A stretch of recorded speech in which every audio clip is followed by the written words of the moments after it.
Bonjour ou bonsoir à tous en fonction du pays et de l'heure auquel vous nous écoutez. Bienvenue pour ce nouvel épisode de l'AFC Corner, le podcast Asie de la rédaction de Lucarne Opposé. Avant de nous lancer dans ce nouvel épisode, les petits rappels d'usage et les traditionnels rappels donc, je vous invite à nous suivre sur les différents réseaux sociaux, Twitter, Facebook, Instagram, et à venir y interagir avec nous. Rejoignez également notre Discord où vous pourrez toujours venir discuter avec la rédaction de Hello, mais aussi et surtout avec la communauté de la planète Hello, cette planète foot où le soleil ne se couche jamais. Je vous encourage également à consulter régulièrement notre site lucarne-opposé.fr pour y lire les dernières actualités de cette fameuse planète Hello, mais aussi pour venir vous y cultiver entre deux matchs. N'hésitez pas non plus à vous abonner à nos différentes plateformes, celles sur lesquelles vous écoutez ces podcasts et notamment notre chaîne YouTube. Et aussi, c'est important sur celle-ci, à venir y laisser pouce bleu, commentaires et tout ce qui va avec. Je vous rappelle enfin la sortie et la disponibilité surtout toujours du numéro 13 du magazine de Lucarne Opposé, un magazine 100% indépendant, 100% sans pub qui, ce trimestre, s'intéresse notamment à ces moments où le football est utilisé pour défendre une cause, qu'elle soit politique, identitaire ou autre. En d'autres termes, ces moments où le football devient porteur de messages. Place donc au troisième épisode de la 4e saison de l'AFC Corner, un épisode qui va nous emmener et nous conduire en Corée du Sud, où c'est toute une organisation du football qui pourrait bien s'apprêter à être changée. On va donc analyser ce qu'il peut se passer, ce qu'il pourrait se passer, ce qu'il va probablement se passer, et les conséquences que cela pourrait avoir sur le football local. Et vous l'aurez deviné, puisque l'on va parler de football en Corée du Sud, celui qui va m'accompagner pour ce podcast, c'est notre spécialiste kimchi, Baptiste Mourigal. Salut Baptiste, comment vas-tu? Ça va bien. Par contre, spécialiste kimchi, voilà quoi, moi j'aime pas trop l'épicé, donc le kimchi c'est pas trop mon truc quoi. Mais bon, ouais, spécialiste kimchi, d'accord. Ok, Ah, écoute, on a décidé d'ouvrir dans les clichés, alors on va y aller quoi. Moi, voilà, tu vois, Corée du Sud, kimchi, voilà. c'est très bien. Les clichés, d'accord. Non, mais je Voilà. retiens pour un prochain podcast. Voilà, bah, je Allons-y. changerai, je chercherai un autre, je te sortirai un autre plat traditionnel coréen pour le prochain, t'inquiète pas, je me demande même si je te l'ai pas déjà fait de celle-là, mais bon. Bref, on va se refocaliser, on va s'intéresser aujourd'hui au championnat, à la K-League, qui pourrait donc voir son football se réorganiser, qui pourrait elle-même se réorganiser, mais justement avant de voir quels sont les changements qui sont envisagés pour notre audience et pour bien placer le contexte, est-ce que tu peux rappeler, parce que c'est pas forcément très simple, surtout pour le profane, comment fonctionne le championnat, la K-League One, à l'heure actuelle? Parce que je le disais, son format est quand même assez particulier. Oui, tout à fait. Un modèle qu'on voit très peu en Europe, en tout cas pas dans les grands championnats européens. Donc, on a une saison qui est coupée en deux, avec une première partie qui dure 33 matchs, où les 12 équipes s'affrontent 3 fois, pour donc atteindre 33 matchs. Et au-delà des 33 matchs, on divise le championnat en deux. Les 6 premiers vont rejouer encore une fois entre eux, et les 6 derniers vont rejouer encore une fois entre eux. On atteint 38 matchs, avec 6 équipes qui jouent un titre et 6 équipes qui vont jouer la relégation. Et qui gardent leurs points acquis sur la première partie de saison, ce qui donne des classements, on y reviendra, un peu particuliers parfois à lire, notamment sur la transition au niveau de la division des deux en deux championnats différents, hein. Mais ça, on va y revenir dans un instant. Ce format, tel qu'il est, il existe depuis quand en fait? Et est-ce que tu peux nous rappeler pourquoi il a été mis en place? Il a été décidé d'être mis en place en 2011, donc pour la saison 2012. Il y avait plusieurs volontés derrière cette mise en place. La première était l'instauration d'une seconde division, puisque avant 2013, il n'y avait qu'une première division professionnelle en Corée du Sud. En 2011, il y a un projet d'en créer une seconde et il a été décidé de mettre en place un système de relégation et de promotion, comme on voit dans tous les championnats du monde, dans la majorité, on va dire. Donc, il fallait que des équipes de première division partent en seconde division, ce qui n'était pas le cas avant. Donc là, ils avaient 16 équipes, ils se sont dit la première saison, on va en reléguer 2, la deuxième saison, on en reléguera encore 2, etc., pour atteindre 12.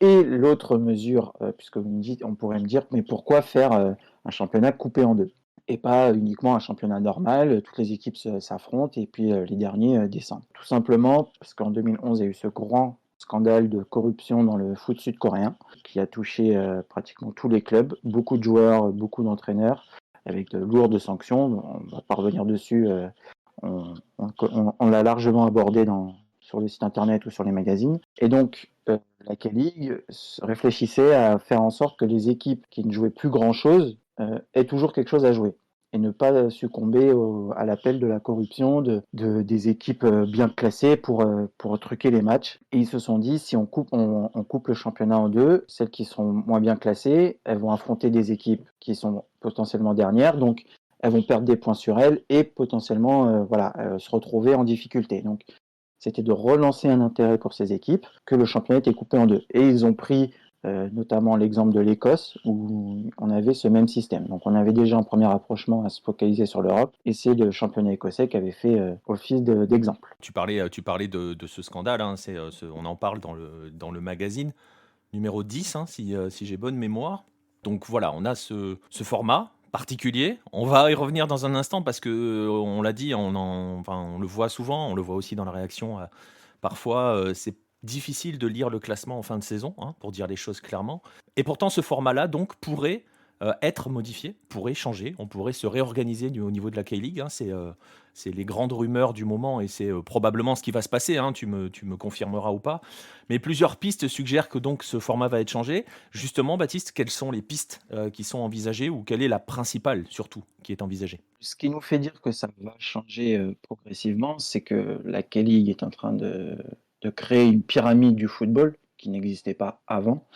On a eu la première étape cette année où on a une troisième division et une quatrième division. Alors pour le moment, elles sont fermées. Elles ne peuvent pas accéder à la K-League 2 et à la K-League 1, qui sont des divisions professionnelles, alors que les autres sont semi-professionnelles. Et surtout, on s'interroge notamment sur l'intérêt de couper ce championnat en deux. Et notamment, est-ce que ça apporte quelque chose au championnat? Ça date quand même d'il y a on est en 2021, donc il y a 9 ans, il y a 10 ans qu'il y a eu ce scandale. Aujourd'hui, on sait qu'il y a un gros travail contre la corruption. Donc, est-ce toujours légitime d'avoir un championnat qui est coupé en deux, sachant qu'on se rend compte que certaines équipes qui n'ont toujours plus rien à jouer, sont toujours en vacances au moment de la scission, comme cette année avec Guangzhou, qui est arrivé dans les 6 premiers, mais plus rien à jouer, donc 5 défaites. Voilà, quel est l'intérêt? Donc, au final, on se retrouve avec la même problématique. Alors, on peut aussi avoir des fins de saison qui sont incroyables, notamment pour la relégation cette année, mais en général, c'est un peu Ouais, mais décidé à l'avance. et puis Donc, il n'y ça a va pas vraiment concerner, d'intérêt. et puis ça va concerner 3-4 équipes max.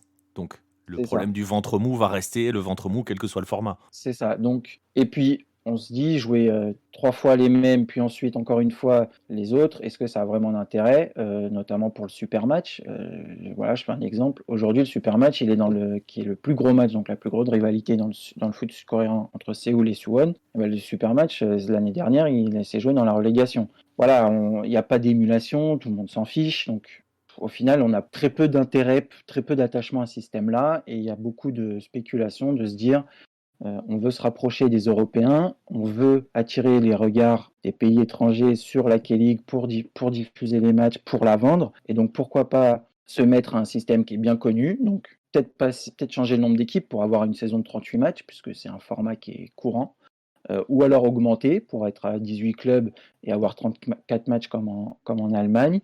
Bon, je vous le dis tout de suite, ça ne se fera jamais, hein. Financièrement, il n'y a pas suffisamment d'équipes pour être 18 clubs. Mais voilà, pourquoi ne pas changer le système? Peut-être passer uniquement à une saison un peu plus raccourcie, seulement 33 matchs et on oublie le quatrième. Voilà, il y a plusieurs pistes qui sont évoquées pour modifier ce système qui est, comme on l'a déjà dit aussi, très peu lisible pour les Européens, puisque va comprendre, quand tu viens juste de débarquer dans la K-League, que le sixième Guangzhou finit avec, je me souviens plus aujourd'hui, mais on va dire finit avec 39 points, et le septième finit avec 50 points. Il y a un moment où on peut se dire, c'est pas très cohérent tout ça, pourquoi lui il est resté septième, alors que celui qui est devant, il a des points, il a moins de points. Donc voilà, il y a toute une réflexion, surtout que la K-League a profité du Covid pour vraiment s'ouvrir, puisque c'était le premier championnat à reprendre en période de crise Covid, pour s'ouvrir à l'international. Donc on continue à chaque fois qu'il y a à la date en fin d'année qu'il y a cette séparation du championnat, on continue de revoir des articles qui disent est-ce que c'est vraiment intéressant, est-ce que c'est pas mieux de changer, de passer à autre chose, etc. C'est vrai que tu évoquais la crise avec la pandémie, avec l'ouverture mondiale, le fait d'avoir été le seul à un moment, hein, même championnat qui jouait. lui offrir une nouvelle vitrine et du coup, c'est ce qui pourrait aussi accélérer ce processus, tu penses? Le fait de se dire, attention, maintenant le monde nous regarde, alors qu'avant, tu avais un peu la sensation que, bon, voilà, ils étaient dans leur coin et puis ils pouvaient faire leur truc dans leur coin. Tu penses que ça a réveillé certaines consciences à ce niveau-là? Je pense parce qu'ils ont vraiment envie de copier le modèle de la G-League qui arrive, elle, à se faire regarder. Alors, peut-être pas diffusée dans tous les pays, mais les gens s'intéressent beaucoup plus à la G-League aujourd'hui qu'à la K-League. Alors, c'est pas une question de niveau, puisque je vais le rappeler, mais voilà, Ulsan a gagné la Ligue des champions asiatiques, donc ça veut dire qu'en Corée, on joue très bien au foot, et c'est pas nouveau. Mais c'est uniquement, je pense, que déjà la J-League. C'est le Japon qui a une belle image, mais c'est beaucoup plus lisible à la fin de la saison. Voilà, un tel descend. Il n'y a pas de championnat coupé, on fait une saison pleine. En K-League, il faut se dire, bon, en plus cette année c'était particulier, il y avait une équipe qui jouait, qui était déjà reléguée d'avance. À la mi-saison, on coupe le championnat en deux. Lui, il ne joue plus, donc il donne des points gratuitement, mais il peut plus redescendre. Donc voilà. Je pense qu'en plus d'avoir eu le regard des Européens, ça va leur donner envie d'accélérer, sachant que c'est ce qu'ils ont essayé de faire avec leur pyramide, de créer vraiment une structure footballistique qui soit celle d'un pays européen comme la France, avec plusieurs divisions qui descendent voilà, progressivement jusqu'à, je sais pas, bon, on va pas dire jusqu'à 15 divisions, mais à au moins vraiment avoir une vraie pyramide du football, plutôt que d'avoir juste un championnat et des équipes amateurs qui jouent un peu partout, dans des championnats qui sont pas très lisibles, à un niveau, on ne sait même pas laquelle est au-dessus de l'autre, etc. Donc ils veulent vraiment tout réorganiser, et je pense que la K-League va forcément passer par un nouveau changement de format. Et on va y revenir hein, sur cette notion de pyramide et sur ce que cela peut changer concrètement, indépendamment du fait, donc tu le disais, hein, d'envisager un format et de lorgner un petit peu sur le modèle J-League. On va en reparler dans un instant. On va juste rappeler avant que si changement il y a, ça sera clairement pas le premier. Alors déjà, vous l'avez bien compris si vous étiez attentif au début de ce podcast, ça a été, l'actuel a été mis en place il y a 9-10 ans. Donc ça veut dire qu'il y avait déjà eu un changement de format. Est-ce que tu peux brièvement nous faire, ou brièvement ou pas d'ailleurs, nous faire un petit point sur justement l'évolution et les modifications sur le format de la K-League depuis sa création en 1983 quand même déjà. Oui, déjà, bah, c'est le plus vieux championnat en Asie parmi les top championnats. Donc oui, ils ont créé. Alors la première saison, ça a été en 83. Oui, non, je suis en train de m'embourber. Oui, 83, où c'était une saison qui était assez classique. Voilà, les équipes elles s'affrontaient plusieurs fois entre elles, donc pas forcément une fois, parce qu'il n'y en avait que 5, mais plusieurs fois entre elles, et on avait un premier, et le premier était champion. Après, en 84, il y a eu l'instauration la première fois des playoffs. Donc, il y avait deux phases. Une phase aller où le premier était qualifié, une seconde phase où le premier de cette seconde phase était aussi qualifié, on faisait une finale. Et pour la petite anecdote, à cette époque-là, on ne jouait pas des matchs aller-retour chacun dans sa ville, c'était un peu une tournée dans toute la Corée. C'est-à-dire que la première journée se jouait à Séoul, la deuxième journée à Busan, la troisième journée à Jeju, etc. Et en fait, toutes les équipes tournaient ensemble dans le pays.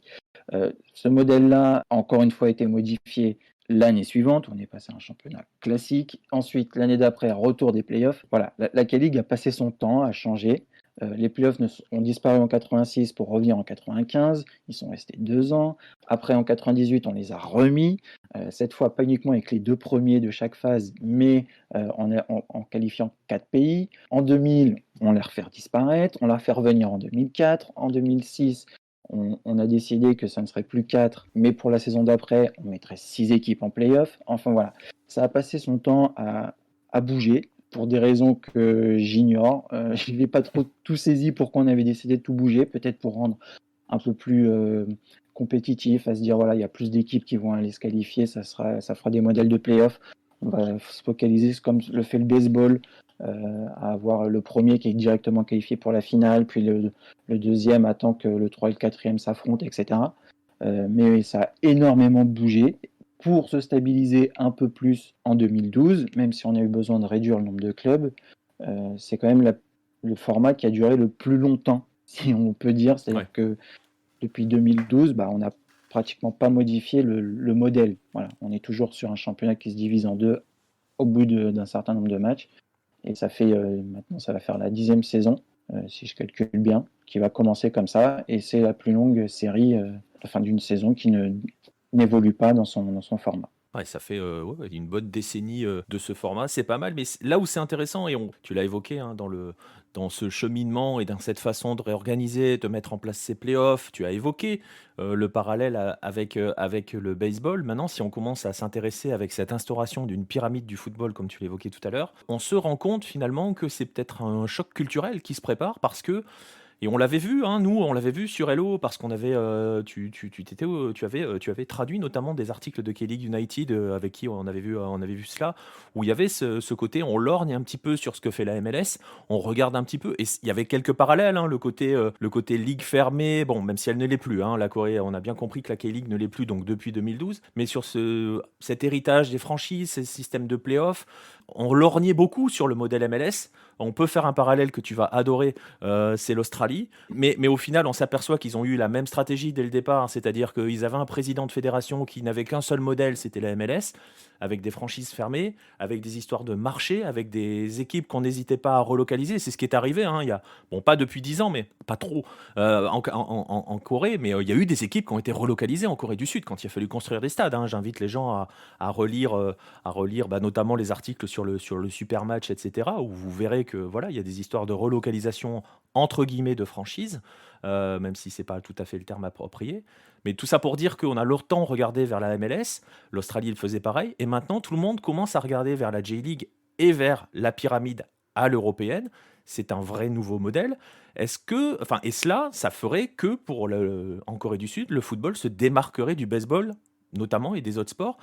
Est-ce que tu penses que ça peut changer à plus ou moins long terme le football local, d'instaurer cette pyramide? On pense évidemment au fait que ça arrive aussi dans un processus où il y a déjà eu une réorganisation du football chez les jeunes. Donc, est-ce que tout cela, ça rentre dans un modèle qui permettrait voilà, de changer complètement le football sud-coréen? Complètement, parce que leur objectif aujourd'hui, c'est d'avoir de plus en plus de joueurs compétitifs et de qualité pour augmenter le niveau. Ils ont commencé il y a quelques années, on en parlait dans le mag récemment, sur l'université qui voyait arriver un nouveau concurrent, puisqu'il y avait une nouvelle, voilà, il y avait la K-League avait mis en place la K-League Youth, excusez-moi la prononciation anglaise, mais l'objectif c'est de, voilà, de donner aux jeunes des championnats pour s'affronter dans les équipes de jeunes des équipes. Aujourd'hui, ce qui a été aussi décidé pour l'année prochaine, c'est que comme la K-League 3, qu'on appelle plus K3 League et K4 League, un peu compliqué à dire,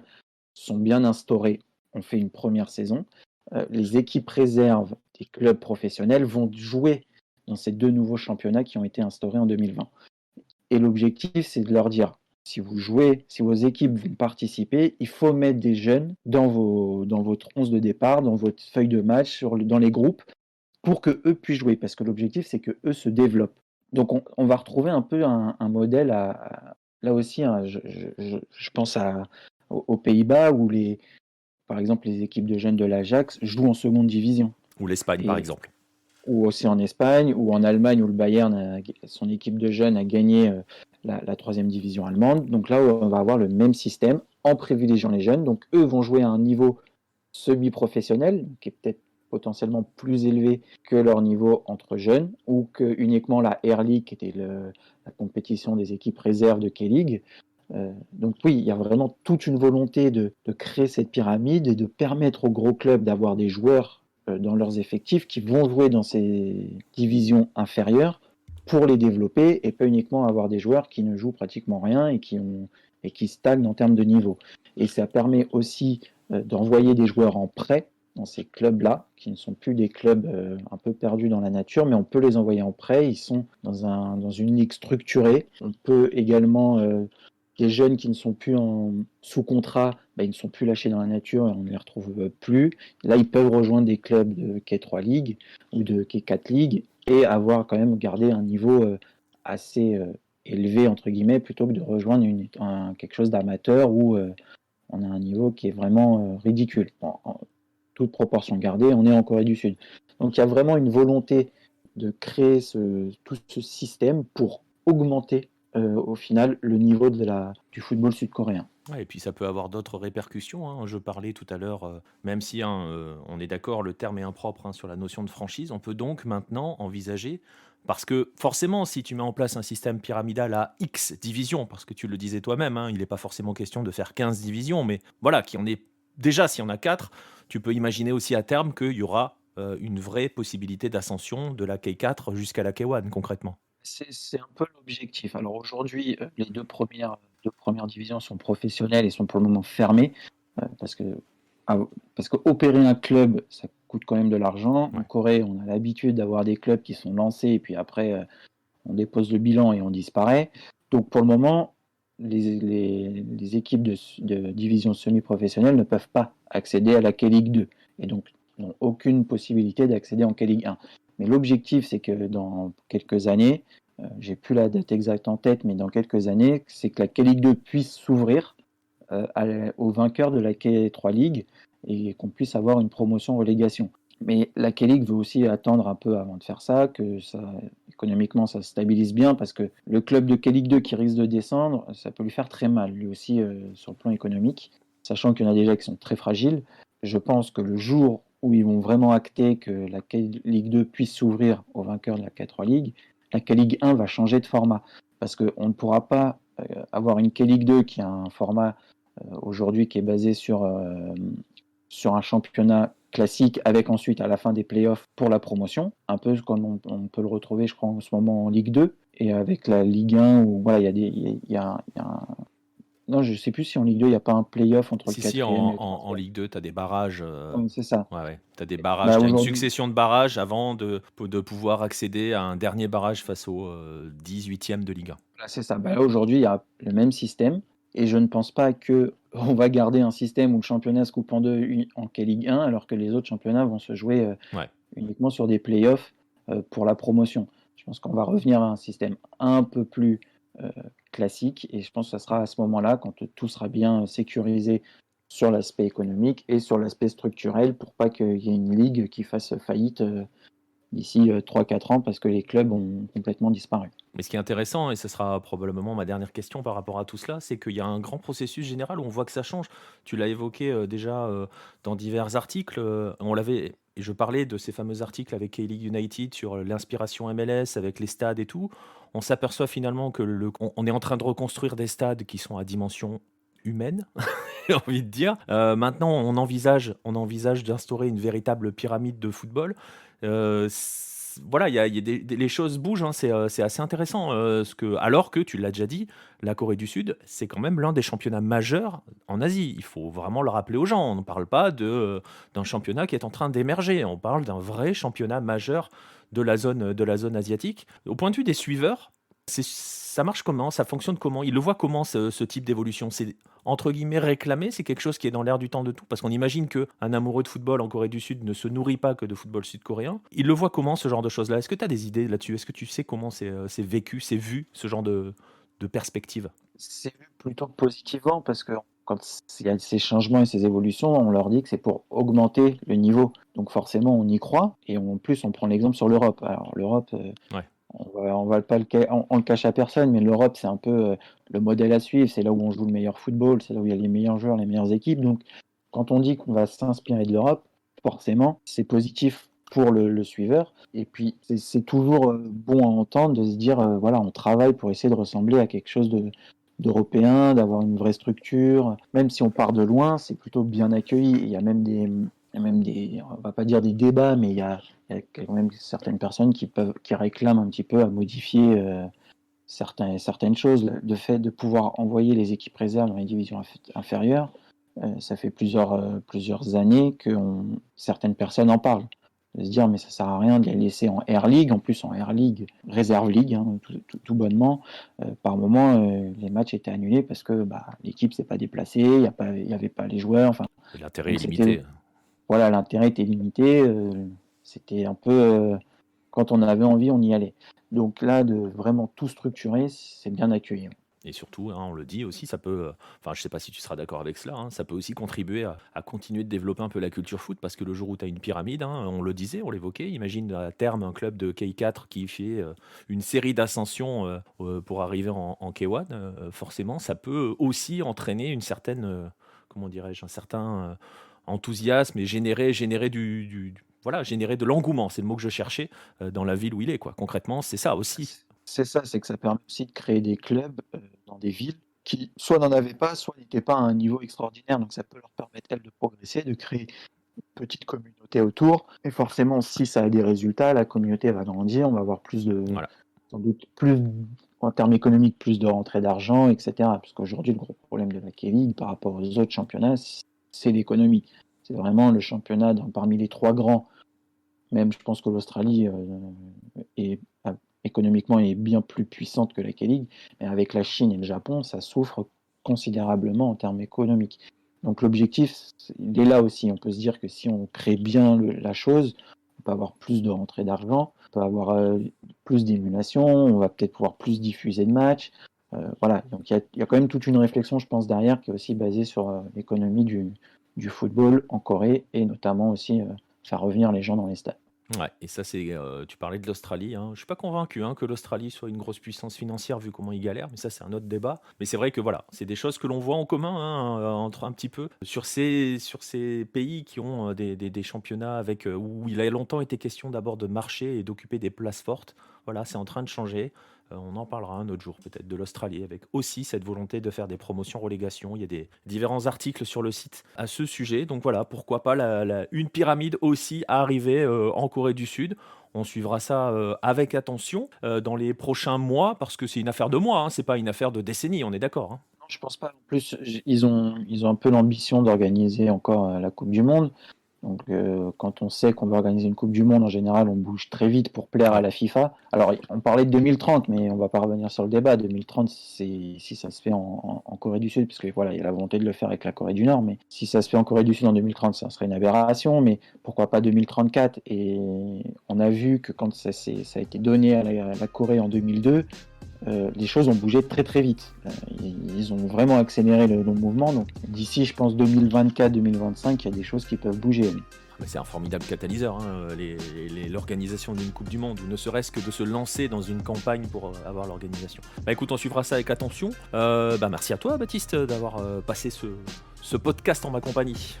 Merci à toi de m'avoir invité, même si j'ai pris une réflexion kitschy dès le début.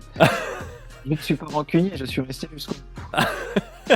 Merci monsieur, allez promis, j'arrêterai avec le kimchi. On va en rester là pour cet épisode de la FC Corner. On va vous remercier d'avoir passé ce moment aussi en notre compagnie. Je rappelle, suivez-nous partout, tous les liens sont dans la description. On vous dit à très très vite pour de nouveaux rendez-vous, notamment en Asie sur les réseaux Lucarno Posé. À bientôt tout le monde.